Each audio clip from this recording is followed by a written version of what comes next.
Welcome back to a new episode of Podcast on the Brink, Friday, August 1st. Ryan Corazza of Inside the Hall, this week's guest on Podcast on the Brink. Quickly, before we get to Ryan, just wanted to ask, if you get a moment, please leave us a 5-star rating and a review over on Apple Podcasts, a 5-star rating over on Spotify.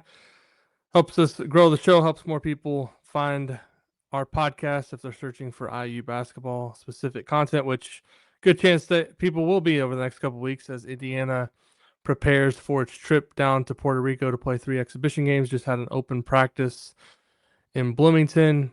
And Ryan, welcome back to the show. It's been a while since the spring. Obviously, the roster has come more into focus in terms of having now 13 scholarship guys with the 2 late additions. We've got some resolution on Anthony Leal and Luke Goody.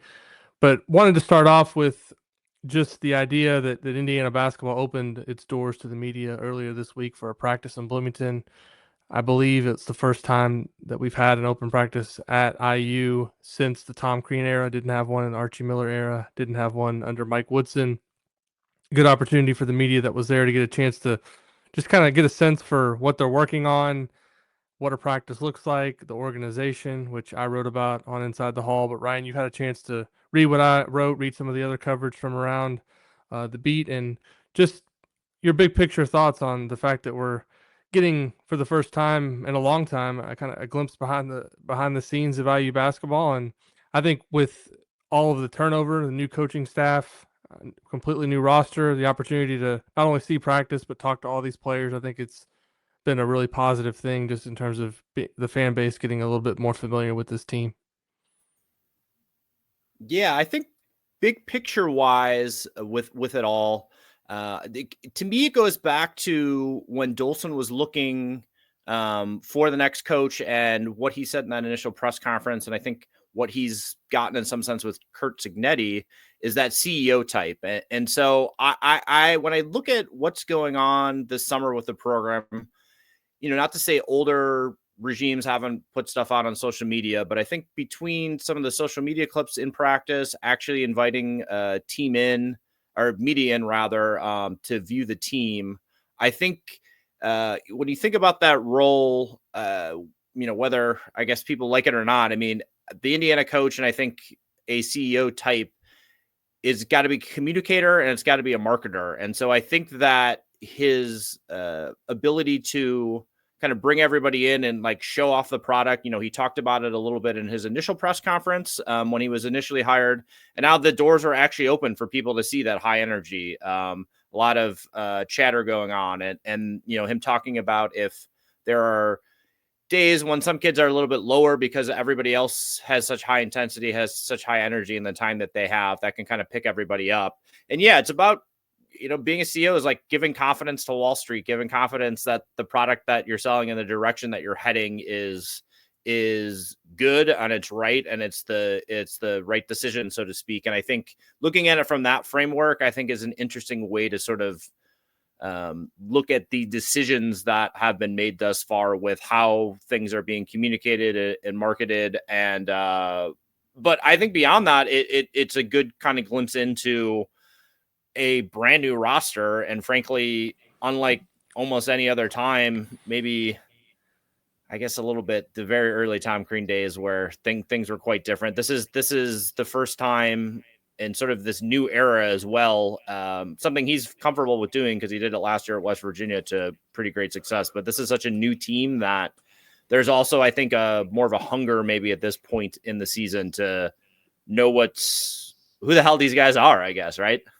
Yeah, I mean, that's kind of the feedback I've gotten from some of the fan base that's responded to some of the videos and things on social media, is just people trying to put a face with a name and get familiar. I think the interviews, having a chance to talk to these guys one-on-one, was very helpful for us getting to know a little bit about each guy, because as you mentioned, I mean, these guys are all brand new to the program.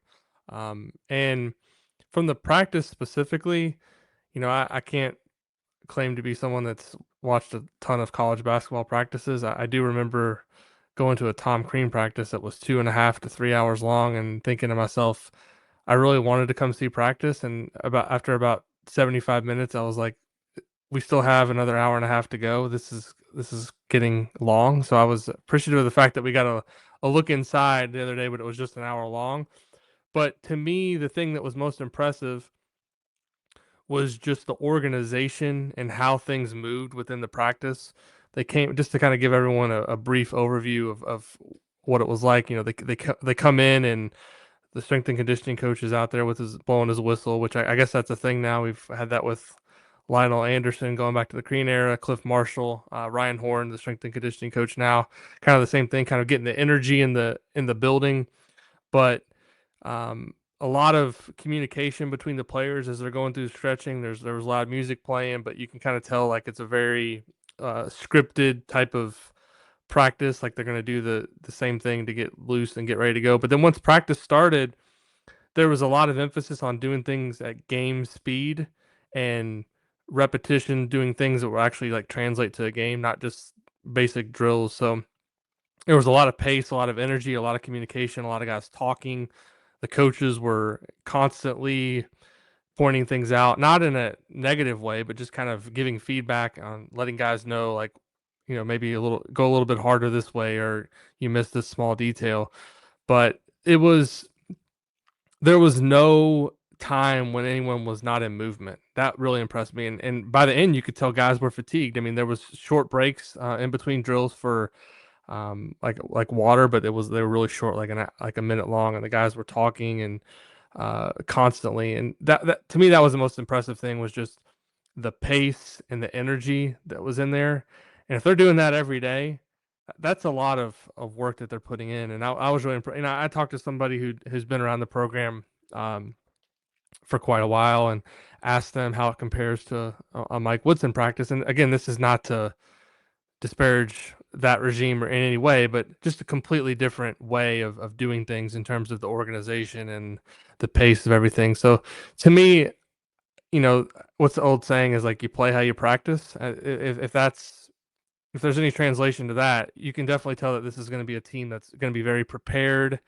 And I just like the organization and the structure. It feels like there's somebody in charge that really knows what they're doing in terms of what they're working on a day-to-day basis. That really stood out for me.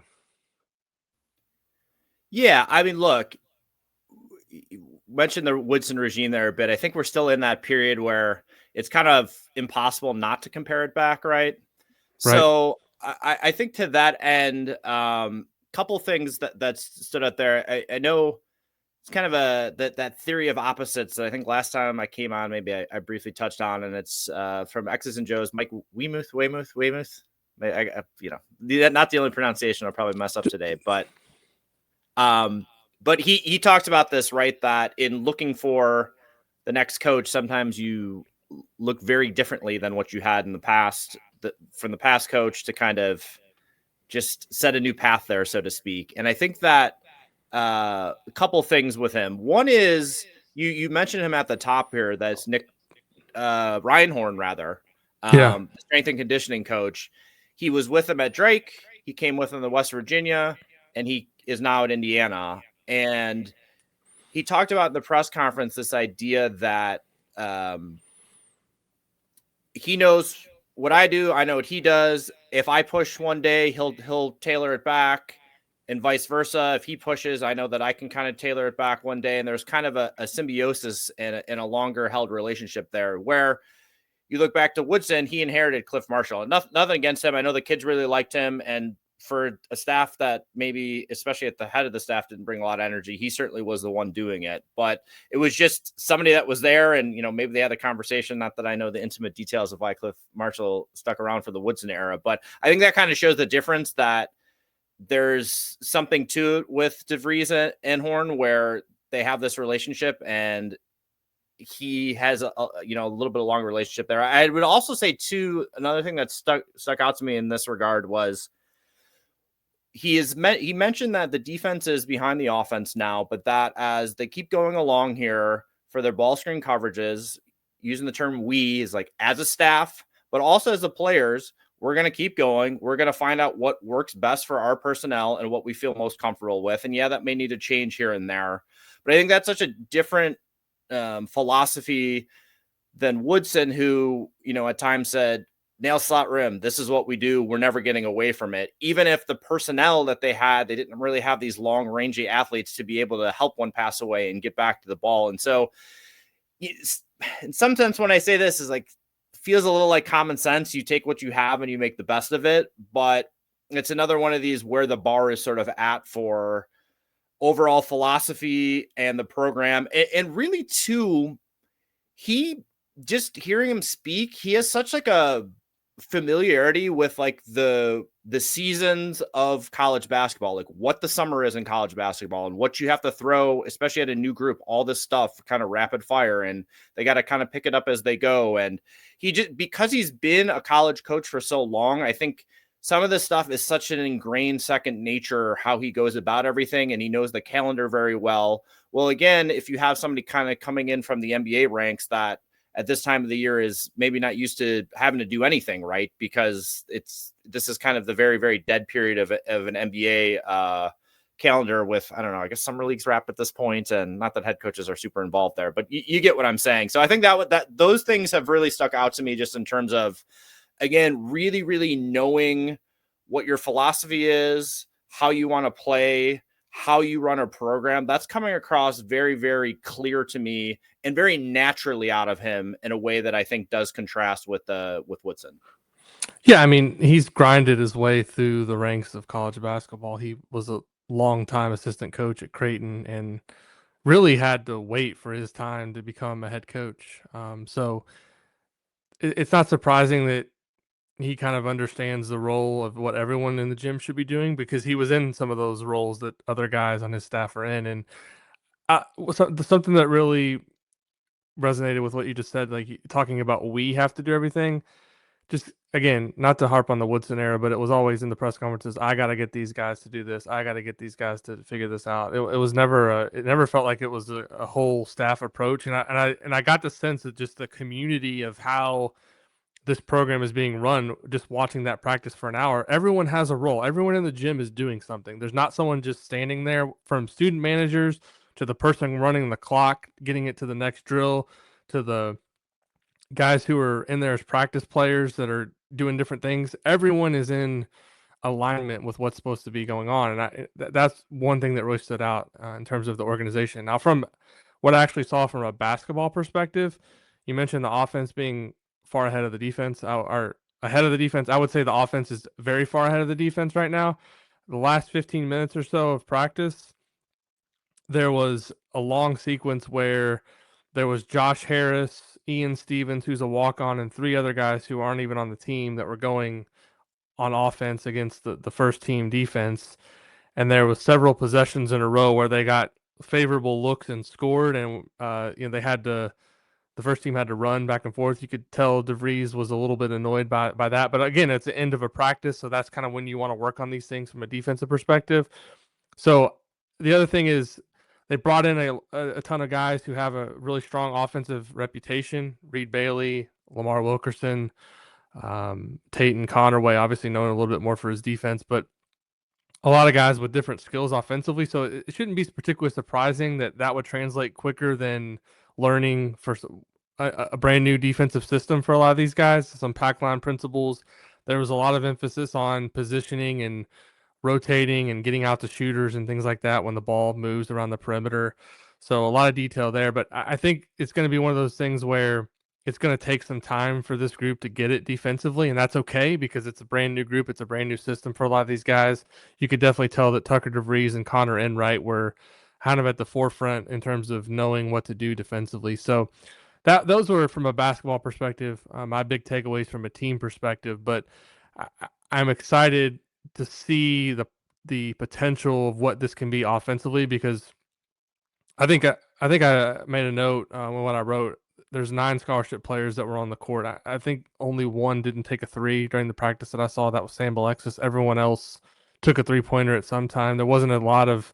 I mean, Lamar Wilkerson is a guy that, we've talked about this whole debate of, do you take mid-range shots and do you kind of get rid of that completely? I think he's a guy that you're going to just let shoot the ball from anywhere on the court, because he's a guy that can just go get you a bucket. But a lot of the shots from the other guys, it was like you're either taking a three or you're getting something in the paint or at the rim, which is also a departure from what we've seen in the past. So, just kind of rambling there a bit, but just kind of wanted to expand a little bit in terms of what I saw from an offensive defensive perspective. If you have anything to add, Ryan, I'm curious to hear kind of what your reaction to that is. Yeah, well, in terms of what was said in the media availability after that practice, I think that he was pretty, he said these guys almost looked like they've been playing together for a couple of years on offense. And so obviously to maybe be that connected at this point, and again, it's just the coach talking about it. So although, you were there and you did see some of it, but when you think beyond the shooting with this group, there were some guys that came in that have really high assist rates. And I think they're very good at knowing how to find guys, throw good passes in the right spots, and excel in that. And so that to me can translate pretty immediately, right, on the court. Where on defense, as he pointed out in the press conference as well, so many different philosophies and so many different ways to teach things. And all these guys are coming from different programs. So that's just kind of a stickier wicket to try to get everybody on the same page on. So, in that sense, I think it makes sense in terms of where things are at. And I'm also not surprised maybe that there's potentially a little bit more emphasis on the offensive end just because of his sort of pedigree and sort of what we know of Creighton's offense and kind of carrying that through. And I think that was more when you started reading it and watching some film and all those. Not to say, I mean, West Virginia last year was actually a pretty elite defensive team. But I think this was sort of an offense forward sort of narrative coming in with him in terms of how they play, how they share the ball, how they space the floor, how they shoot more threes, etc. So it kind of correlates, I think, so far in terms of maybe expectations in terms of where the team is at. Yeah, I mean, I think also this time of year, it's crazy to make any like big picture projections based on what we see for an hour practice. Again, there were some struggles defensively, but they've been working together for 7 or 8 weeks. They still haven't even started official practice. We don't know what they've been emphasizing on a day-to-day basis. So we'll see when the actual games start. But we are going to get a sneak peek of the season here with the games in Puerto Rico starting out next week. Not going to be any live video. My understanding of these games, no broadcast. So for us that are staying at home, we're sending Josh Post from Inside the Hall down there. So he's going to be our eyes and ears down in Puerto Rico, and he's going to do his best to kind of relay what he sees. But Ryan, what do you think can we make out of the games that are played down in Puerto Rico, if anything? Is this just more of a thing where I feel like we have the tendency to, and I remember going up to Montreal watching the foreign tour back in 2014, and then Tyler Toshman went in 2021 to the Bahamas. And I feel like sometimes we can see stats from these games or see something that happens and try to project it into a regular season game. But we even do this, I feel like, with the regular season too. Like they'll play some of these cupcake games early, and a guy will come in and have like a really good game, and we're like, well, this guy might be a part of the rotation. Then by the time Big Ten play hits, he's the eighth man and barely playing. So I feel like sometimes we can over emphasize what happens on these trips, but I think from just a perspective of lineups and kind of seeing who starts and maybe who's doing what, I think that's maybe the biggest things we're going to be able to take away from this. But also at the same time, you have to remember that I think he's going to want to get guys as many minutes as possible, maybe get some of the younger guys, which is just Trent Sisley, but we'll see what happens with the newcomers in terms of the international players if they get a chance to play down there. But I think it's a valuable experience from the standpoint of it's a brand new team and get a chance to play some games, but I also don't want to go too far in terms of just making any grand conclusions from 3 exhibition games in early August out in Puerto Rico. Yeah. At the end of the day, it's almost more for the team and the program and to try to just get some more reps and get some more sort of quote unquote like real world live reps in a game than I think it is for the observers of the program. I'm remembering Bahamas. I feel like Tamar Bates really stuck out And He was gonna be a first round pick after a freshman or something, freshman year, right? Maybe something like that.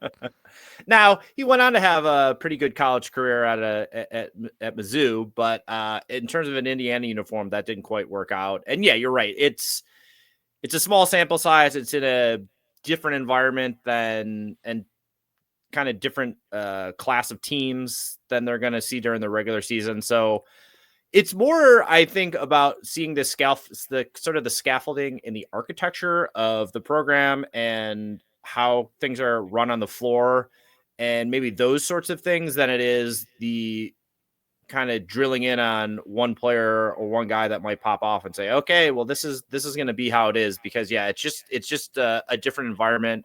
It's going to be early August. So there is I don't know if caution's the right word, but there's certainly this idea of tempering expectations or not taking everything as gospel with how things go and how guys certainly looked on there. And yeah, I mean, there's a couple players right now that are injured that aren't going to be in the mix that might be more strongly in the mix by the time the fall hits. And then both of the international players, it looks like Ristich. I'm going with Ristich. Ristich is maybe, did he just, maybe I saw that yesterday. He maybe just arrived or he's about to arrive. Yeah. So the fact that they're going to be down there in a couple days and he's just arriving with the team, it sounds like maybe he'll get in, maybe he won't. And obviously he's got to get up to speed. So, and then this recent pickup that they had earlier this week as well, from Bosnia, it's like these guys aren't even going to be in the mix at all in this, and they could be later in the season. So right now it's sort of the guys that brought you here. I think in terms of Tucker, I think in terms of Enright, sort of, not to say that he's going to be a key contributor, but in terms of, because he knows the program, and it sounds like at this point those guys are kind of running things a bit, and as other players get more up to speed with the program and everything, things may kind of shape shift by the time we're sitting here in March. Yeah, and my fly is back here that we had. Oh man, the first take of the podcast, we had a fly that was obviously, and that's on my forehead now for those watching on video, but so we stopped after 5 minutes, and I tried to actually locate the fly in the room. Was trying to track it down for 5 minutes, couldn't find it, thought it had left. Now this 22 is why I minutes. said we should have just kept it rolling. We could have first taked it because this flies back. Oh yeah. well. So those watching on video are getting some entertainment from this fly. Clearly annoying me by continuously landing on my head and flying in front of my face. But moving on, the other thing, just talking to people around the program, one thing that is being really emphasized about this trip is it's not just about the basketball. It's about the team building off the court. They're going to be down there for a week. They're only playing 3 games. I don't think there's going to be like a ton of prep work before each game in terms of like scouting reports. I don't think they're breaking down film of this Puerto Rico team that they're going to play. I don't even know if they know who's going to be on it on a game, for the first game. And I know that the team that they're going to play from Serbia, there's probably not a lot of prep work going into that as well. So I think a lot of what they're going to be doing is off the court things in terms of just spending time together. And I think from a team building perspective, that was something else that I just wanted to mention. I think is a big part of this trip that they could. I felt like with Crean when he did his trip, it was definitely about the basketball, because I remember we went to Montreal. It was like 6 days. He played 5 games. I was like, this guy's like clearly like trying to get like a ton out of this from a basketball perspective. But DeVries is almost like, yeah, we're going down there to play some games, but I'm not too worried about the results of the games or what actually happens in the games. I'm going down there more for the experience of getting these guys together, getting them to bond, which I think is a good thing. This is like a perfect time to take one of these trips. You got a brand new roster, you got a brand new coach. You get down there, you have the opportunity to spend some time and do some bonding and all that. I think is a great thing. I wanted to ask you, Ryan, we haven't had you on the show since they've had these 2 international additions to the roster. The Serbian guard, Alexa Ristic, who we've had a chance to see some video of, at least recently, from his play in the FIBA event. And then the more recent addition was the Bosnian big man, Andre. I don't even want to. I'll just call him Andre. You can we'll wait for official pronunciation from the IU folks when that happens. Just curious, do you have any thoughts on those guys? And I don't think we'll see a ton of them on this trip, if anything, but they seem like more long-term development pieces other than guys that can make a huge impact. I feel like Ristich has a chance to maybe play more, if at all, of these two guys as a freshman. Yeah, I think based on Ristich's skill set, he to me seems pretty intriguing. Getting this late start here and coming in when he's coming in, we'll see how long it might take him to come along. But in terms of Asimovich, I'm just gonna we'll just throw it out there. I think the biggest critique and honestly one of the biggest narratives going around the last couple months in terms of the online chatter with this program is, where's the rim protection? Where's the rim protection? Everyone says, oh, well, they got shooting and they got passing and they got this, they got that. But there is no quote unquote true big on this team. And I think a lot of people were sort of kept banging on that drum, maybe to a degree that didn't need to be banged. Cause you can, some people point to, well, there's other ways you can kind of go about defending a team. If you put some more ball pressure up front, etc. But this pickup to me is, we had a need for a shot blocker and we are bringing in a player that has a skill set of blocking shots. I think, so many of these guys, it's like, okay, here's a 2-minute highlight reel. And what can you really gather from that? To me, offensively, he looks a little slow getting into his moves. I don't think he's hyper athletic, but just like so many other players on this team, to me, his passing stood out. I was like, oh, this is another big that can pass the ball well. He ran the floor pretty well too. And I think the timing on his some of the couple of shot blocks they had at the very end of that video looked pretty strong as well. So I'm not sure how much of a rotation player he might be at all this year. But if they were really trying to just find somebody to fill a need, and I don't know if rolling the dice on it, this to me at least fills that need in a way that a lot of the other, no Sam Alexis, that's another one where we talk about the idea of, well, he's only 6'9", but he plays a little bit taller, right? And again, some people are kind of griping on that, oh, he's really not that big. Although I would say Trace Jackson Davis was a pretty good shot blocker and not being a 7-footer too, right? So I it can be done at various sizes. But so yeah, that's kind of where I see why I guess he was brought in, but whether that's going to actually be a key cog in the rotation to really shore that rim protection up, I'm not sure I see that right now, at least. Yeah, I agree with you. And the other thing is, we have to realize, like, all of these deals now in college basketball is a year-to-year basis. So if somebody comes in and for whatever reason doesn't get the playing time that they want, or the program feels like it's not the right fit, then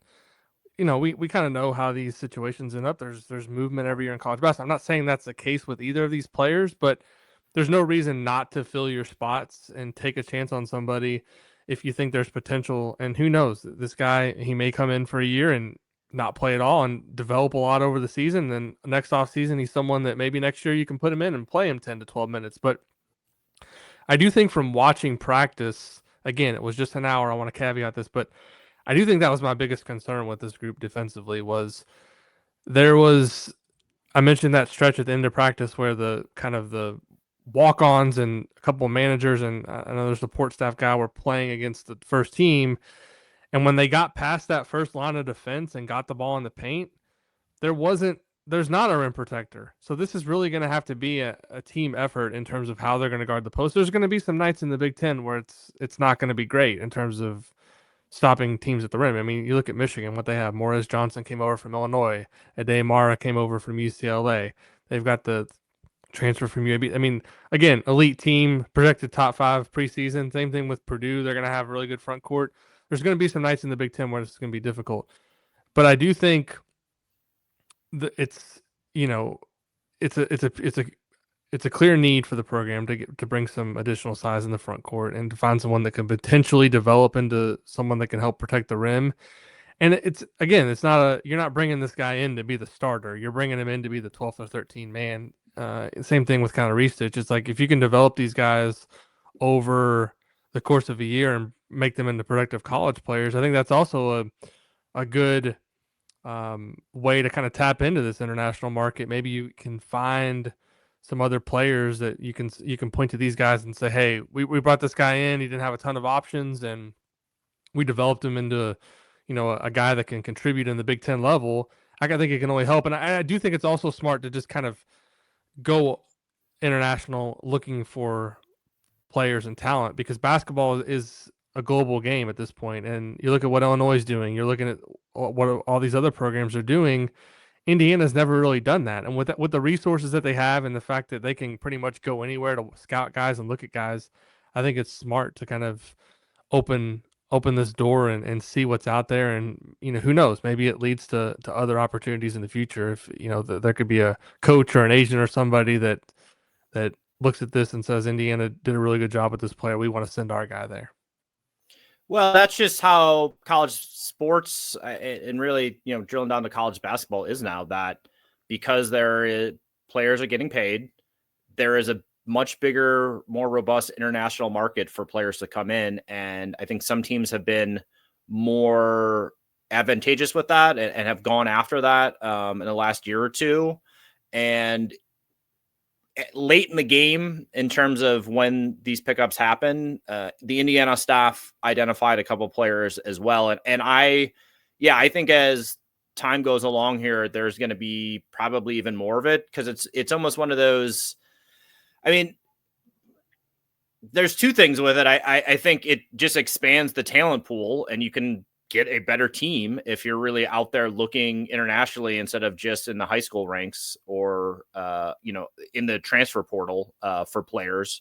But the way some international, I don't know if I should say all, but there's also the different philosophy of how these players are learning and being taught the game as opposed to American players. And I think if you look at least in the professional ranks in terms of the NBA, and you see some of these players that are really, playing well in the league, and some of the top 5 players in the league, you could say, between Jokic and Luka Doncic, they're arguably 2 of the top 3 or 2 of the top 5 best players in the league, and they're international players. So I think and I believe too now in the NBA, like percentage of international players is just about as high as it's ever been. I think.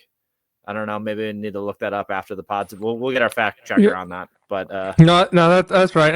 The other thing, just not to interrupt you, is no, go ahead. With the way now that players can make money in college basketball, like they might be, a lot of these guys might be able to make more coming to the U.S. 100%. And playing for their team in wherever it is, Bosnia or Serbia. So that's another thing, and I think probably some of these international teams don't like this, but it's just the reality of the new system. So I think it actually can make the game better in college basketball if some of these guys, more of these guys are coming over to play, because we've kind of seen that with the NBA, right?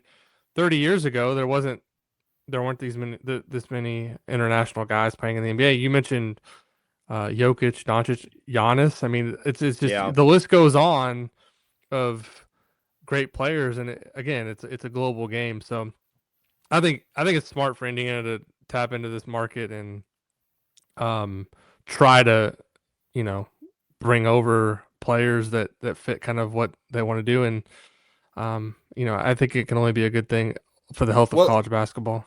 Yeah, and it goes the other way too, right? Because the U.S. players that maybe are trying to leave after their sophomore year, or they're looking to get paid internationally, they can stay longer in college and get paid, or they're trying to test the draft. Maybe I can be a second round pick. Maybe I can hook on somewhere, or even, it's possible that even, first rounders would be more apt to sticking around in college potentially for another year. So I think between basically the money is making the product better. I think there's a pretty big narrative that obviously the transfer portal and guys moving around so much that this is bad for the game. And like, and sometimes I get that there's the lack of continuity and people sort of bemoaning how it used to be and how it is now, whatever. I just feel like this is a coach is complaining about that. Like no one yeah, from our yeah, like from my perspective, like I get like wanting some continuity, but at the same time, it's also like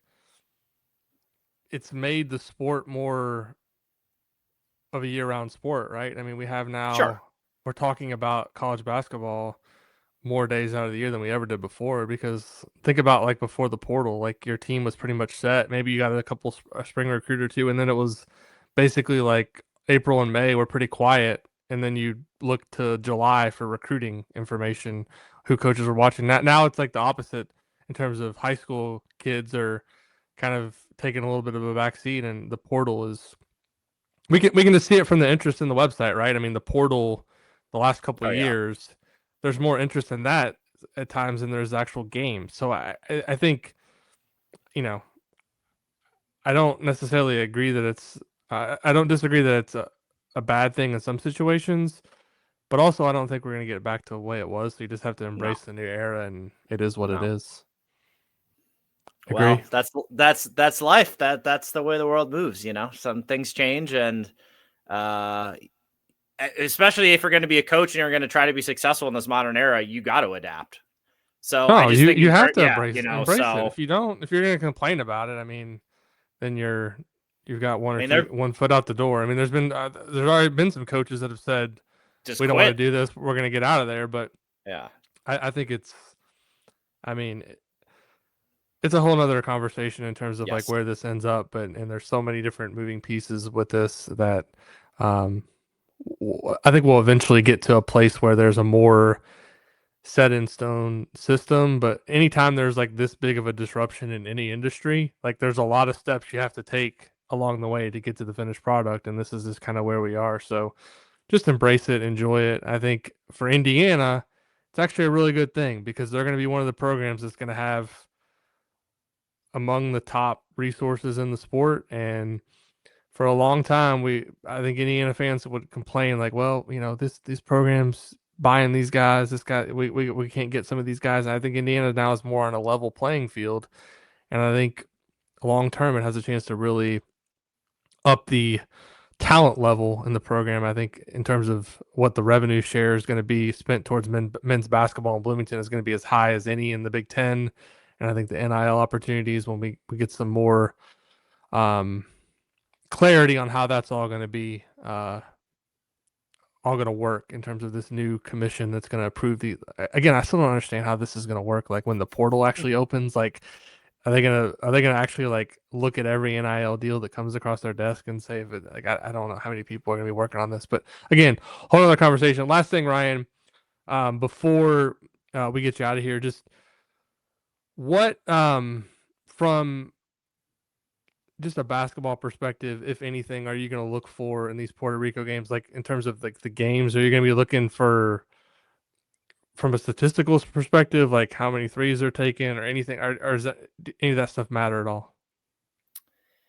I think I will be looking for. I don't know if I'll be looking for it. I think I'll just be basking in an offense that spaces the floor, that passes well, that shoots threes, that plays a modern style and more of a style that puts you in the mix to win more games. And however that sort of works itself out within these 3 games, I or a couple of games here, I'm not looking for anything specific other than maybe just uh feeling that and knowing that that's coming down the pike for the season and that it's going to be quite different as we wrap up with our theory of opposites than the last regime. And I'm just kind of interested in actually seeing an Indiana team play this because, as we know, it's not just the Woodson era. We got to carve out another 4 years before that as well with Archie Miller and going on almost a decade here of, I think, some style of play that has not always been the most aesthetically pleasing. And I'm just interested to see players in an Indiana uniform playing a much different style on the offensive end. Thanks for taking the time, Ryan. Always good to catch up with you. In terms of the podcast moving forward, Josh is obviously going to be in Puerto Rico, so we're going to try. I don't know if it's going to be after every game or at least a couple times when he's down there to have him on the show and kind of talk through what he saw, what he observed. He's going to be wearing a lot of hats down there in terms of he's going to be the only man on the ground, so he's going to be trying to pay attention to the game, maybe film some clips from the game, maybe post some things on social media during the game. So a lot of different things going on, but I talked to him earlier in the week up in Bloomington when he was at the open practice. He's really excited to get down there and have a chance to watch this team. I think it's going to be I'm interested to see just what the atmosphere is like down there. I don't really have any sense of how many people are actually going to be going down there. It's, from what I understand, going to be played in a pretty large arena. So could there be 1,000 IU fans there? Could there be 3,000? I have no idea what to expect from that perspective.